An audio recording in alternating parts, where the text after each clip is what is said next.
Hey, what's going on everybody? Rick here, and I'm just finishing up my day at Universal Studios Florida, where I was investigating a rumor that something inside of studios was going to close down for most of 2026. Was it true? Was it a trick? Well, before I get too far ahead of myself, let's go back to the start of my day and see how it all went down. As usual, we'll start this Universal Studios Florida update video with a look at the Ride Rockit demolition. From this vantage point, it looks like almost all of the loading area's gone. And I can't tell from here, but all of the non-inverting loop might be gone too. We'll take a closer look at that when we get inside the park. And we are starting our visit off with a little bit of a sprinkle. Hopefully we don't get too wet as we walk around the park. So when we get inside the park, I'm gonna start investigating this thing I heard the other day at Islands of Adventure. The thing is, it's hard to get me to say a false rumor, as when I hear something, I always try to verify it from multiple sources. And what I was told the other day at Islands of Adventure, I have some very good sources. So I'll get to the bottom of this before this video is over. You know what's not tricky for Universal is the demolition of Ride Rockit. That inverting loop, or non-inverting loop I should say, is gone. It's gone. We have the tower and the drop still there, but yeah, the loading area is all gone, except for maybe, let me zoom in a little bit.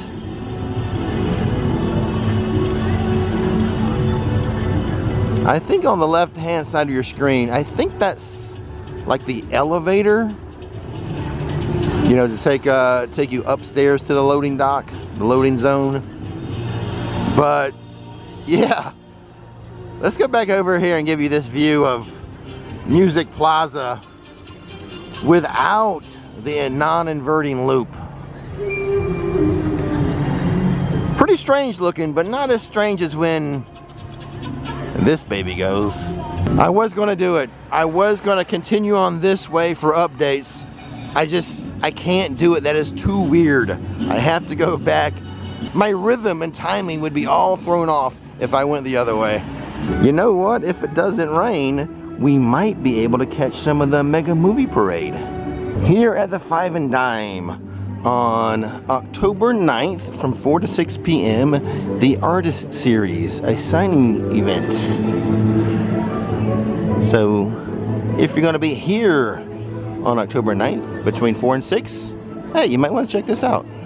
Inside of the Five and Dime, some Casper merchandise. $80 for the white Casper hoodie. It's a pull over your head hoodie. That's the front. And there's the back. Let me just double check the price. I'm sure it was $80. Yes, $80 for the hoodie. And then for $37, this Casper t-shirt. I like the color. I like the color. That's the front, but there is something on the back. Seeing is believing. 37 bucks. Another $37 Casper t-shirt. That's the front of it. We have a graphic on the back. Look at that. Whoa, can be trippy. One more new Casper item to show you. It's this sweatshirt, priced at $45, lavender. That's the front of it. And there's the back. Well, this is new too.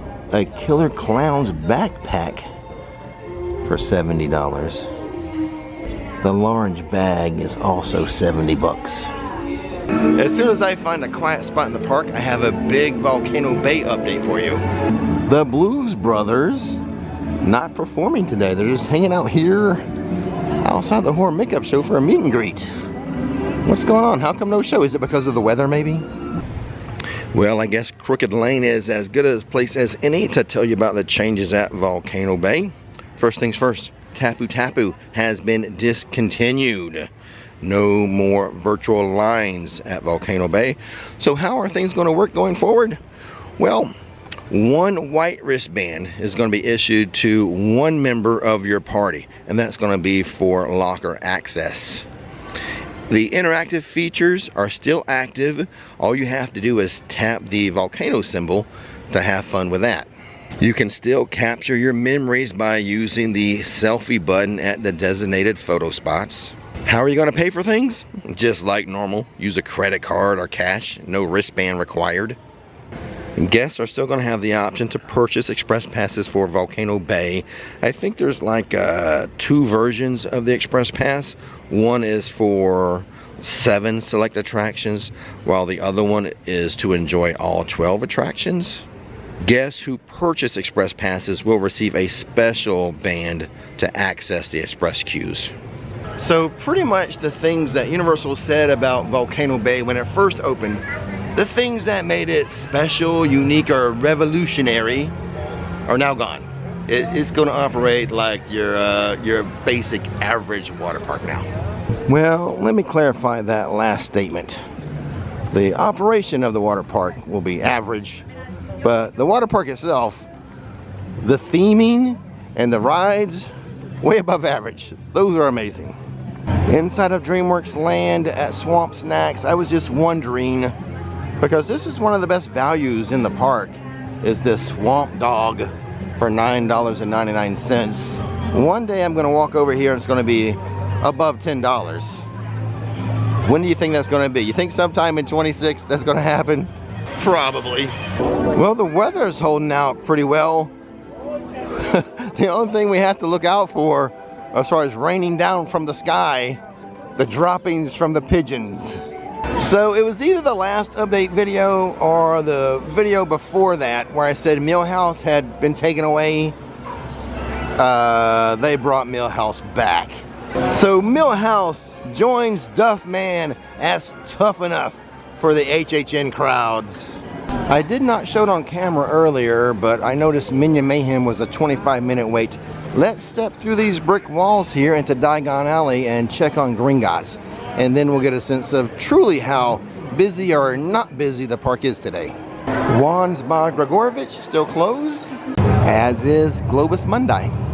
Gringotts is a 35-minute wait, so 10 minutes longer than Minion Mayhem, but any theme park ride that's in the 30 to 35-minute range, especially one as good as this one, I mean, that's a must-do. Can't ask for much better than that.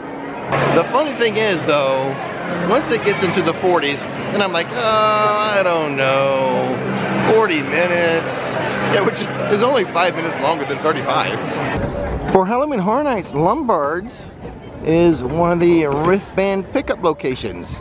If you're already in the park and you're doing Halloween Horror Nights, that wristband, I like the system. That has been a great system. I strongly approve. Those wristbands are a great improvement over the Stay and Scream holding zones. We are currently about 20 minutes away from the parade, so looks like we will catch some of it. So the rumor I heard over there at Islands of Adventure at Mythos is actually true. And it's right here in New York City, and it involves Finnegan's. And son of a gun, they weren't tricking me. It's actually true. Finnegan's is going to close down for renovation for almost all of next year, 2026. This got started by some article that was written saying that Mythos was going to close down. But no, the permits were not for Mythos. The permits are for Finnegan's to shut down and get renovated. I don't know what I'm going to do in 2026. There will be some other Finnegan elements around the park, like maybe some food that would be at Finnegan's elsewhere, is what I've been told by the bartenders. But obviously not the full menu. But you know, I hear it's going to be awesome when it's completely renovated. I'm excited to see the renovation. I'm excited to experience the renovation. I'm not excited to wait for them to be done though. So there you go. It was fake news about Mythos being closed down and renovated. It's real news that Finnegan's is. I almost forgot. I need to go into the Tonight shop to get the pin, or the button I should say, for Nikki. Here it is. Our UOAP button. Pretty. Let's see what it says on the back.